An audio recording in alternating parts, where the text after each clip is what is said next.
So the story of David and his 37 mighty men, super complex, a lot of people, a lot of craziness, giants, hybrids, and humans. I feel like in order to do the story justice, to do a video on him accumulating the 37 mighty men, and then a second and third follow-up video explaining who they are in more detail will probably be the best effort on this. A lot to it, and that's kind of how he accumulates these 37 mighty men is just going through lands and conquering and running from Saul, and stories we'll get into. But that's going to give it more justice and then really explain the significance of these guys. So we'll start with David kills Goliath. It's really kind of how the ball gets to rolling there. Saul initially is jealous, but then he's really happy with David, and he gives David command of over 1,000 troops. That's 1 Samuel 18:12. Gives him troops. I believe that this is where David meets or gets his initial crew, which is mentioned much later in 2 Samuel. It's Joab, the son of Zeruiah, is kind of his head guard. Jehoshaphat, the son of Ahilud, was the recorder. Zadok, the son of Ahitub, and Ahimelech, the son of Abiathar, were the priests. Sariah was a scribe, and Benaiah, the son of Jehoiada, was over the Cherethites and the Pelethites, who are David's initial bodyguard. They are known in the land as deadly mercenaries. Joab, we'll touch base on this real quick. So the three sons of Zeruiah. Zeruiah is David's sister, and these guys, their father's not mentioned in the table of contents because he's not human. So Joab, Abiashi, and Ashael all have special abilities. Joab is a pretty big fella, in that we'll get into that much later into the story. Benaiah is the son of Jehoiada, and they come from a family of fighting priests, which is pretty crazy. And the Cherethites and the Pelethites are a branch of the Philistines. Again, second and third video, we'll really get into the weeds on those guys. So David's super successful with these crew. He's going to Amalekite land, Moabite land, and he's just handling business, taking care of business. Saul can't handle it because David's reputation is preceding him as this great warlord. And there's the song of Saul killed his thousands, David his tens of thousands. Saul can't handle that. Jealousy really kicks off, and this is when Saul decides he's got to kill David. Going to be skipping a bunch of that. It's multiple chapters of stories of Saul trying to kill David. You should read it. It's wild. But we're going to get to 1 Samuel 21. David goes to the land of Nob, and this is where he meets up with Ahimelech the Hittite. The significance of this is Hittites are giants, in theory, to get to the point. Ramesses III, they found prisoner tiles of trophies for different, call it giants or whatever the case. Well, Hittite was one of those that they found, so pretty significant people. With that being said, that's where Goliath's sword had been stored. So David shows up and says, "Hey, man, I'm on the run. Do you got anything? You got any weapons you can help me out with?" Ahimelech gives him Goliath's sword, and then David leaves. Wrap your mind around that. At this point, David, he's in his 20s, mid-20s, and he's walking around. His weapon of choice is this gigantic sword that he got from Goliath. You can see where the reputation starts to precede him, and then all of this motley crew of Gibborim will side with him. This little dude carrying around a big sword, that's stands for something. So Saul is in the middle of chasing David, and he has Doeg the Edomite with him. Edomites, Esau, Amalekites, that's another video, but these are super beastly people. And this is kind of Saul's bodyguard, if you will. He lets Doeg loose. Doeg kills the entire town of Nob and everyone surrounding. So pretty wild. We'll skip past that. David on the run goes to Moab. and he hangs out with the king of Moab, and they get along. So I believe this is where David starts to grab some of the lion men that do become his part of his garrison of Gibborim. He's there for a while, accumulates these guys. Doeg the Edomite comes back through and does some more damage. Now, a whole bunch of chasing Saul and David. Going to skip quite a bit on that to get to 1 Samuel 27. David, again on a run, runs to the land of Gath. The significance of Gath is Goliath.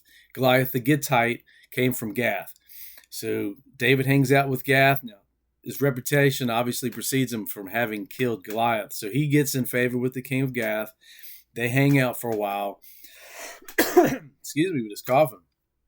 This is where David meets Ittai, the Gittite, and his 600 Gittite army. They join up with him.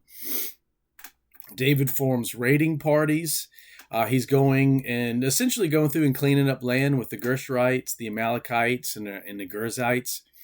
So he has, at this point, 600 Gittite warriors, Moabite warriors, and then his initial, sons of Zeruiah and all those guys with him. Cherethites and the Pelethites will be coming soon. So his mighty men is starting to grow at this point, and everyone knows David and how all these giants are joining up with him. The king of Gath gives him the area of Ziklag. Significance of that is Ziklag is land of Amalekites, Edomites, Moabites, and stuff like that. He gives them this land. So more people join with him, and he kind of settles down and does his thing there. Now, whole bunch more fighting. Saul dies. I'm going to skip past that. That's a big part of, David's heart and whatever. He dies. Now, we're going to get to the 2 Samuel. 2 Samuel 2 is when David becomes king of Judah. Now, whole bunch more fighting. Going to skip a little bit. 2 Samuel 5, David becomes king of Israel, and he's 33 at this time. And he decides that, he wants his area, his kingly town, if you will. So he puts his sights on Jabus. Jabus becomes Jerusalem. Jabus is the land of Jebusites, Jebusite giants, the people that the downtrodden, the tramplers on men. So he says to his group of motley crew, all right, anybody that can go in and conquer Jabus gets my daughter in hand in marriage. So Joab, one of these sons of Zeruiah, real quick, this guy has 10 armor bearers. And later on, when he kills Absalom, David's son, he takes 3 spears in one hand. So he's a big fellow. He goes in and conquers Jabus himself. Right? And that becomes Jerusalem. That's the Ir David, the land of David. And that's where he sets his crown, basically. All right, going through my notes. Now, after this happens, the Philistines try to sneak up on David. Figure, hey, we're gonna try and take this dude out. So they sneak through the valley of Rephaim. We know that is the valley of giants. The Philistines seem like they're trying to get some Gibborim of their own to take on David. Well, David and his mighty men, they attack them, take care of them in the valley of giants. Now, as David is, again, at this point, he's got to move around a little bit. He's got some more family trouble. He's got the ark with him. And he's got the ark. This is a famous story. He's got the ark, and the cart tips over, and one of the guys tries to grab the ark. Excuse me. Well, they're not Levitical priests, so that guy dies. So they decide, we're going to leave the ark with Obed-Edom. Obed-Edom is a Gittite giant. We've already talked about that. And his name means slave to the red or slave to the blood. Edom for the Edomites and Esau and Amalekites. But he has essentially become good. He's part of the land.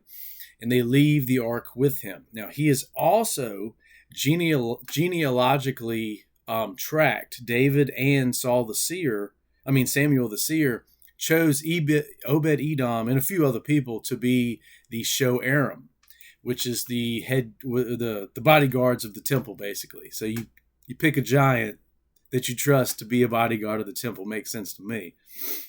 So from there, 2 Samuel 8, as David's going through and conquer his land, he goes through Moab, and he sets off a string. Every so feet, he would kill and save, kill and save, kill and save. Essentially, what was happening was he was giving people a chance to join sides, put away your evil ways, or you got to go. So that is him, too, accumulating more lion-like men of Moab, in any of that craziness there.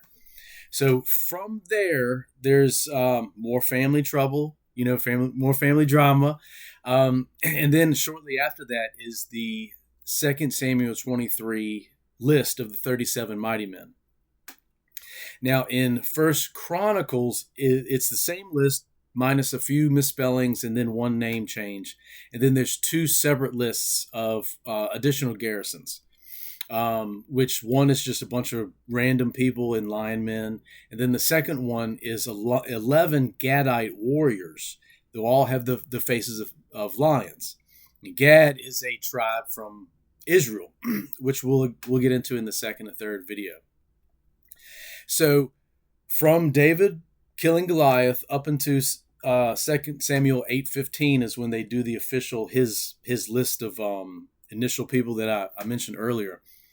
That was David accruing giants, hybrids from the lands that he was in and conquering, and giving people a chance. So as we go, the next video, like I said, will be super in depth with who these guys are, and get us a little bit more insight into that.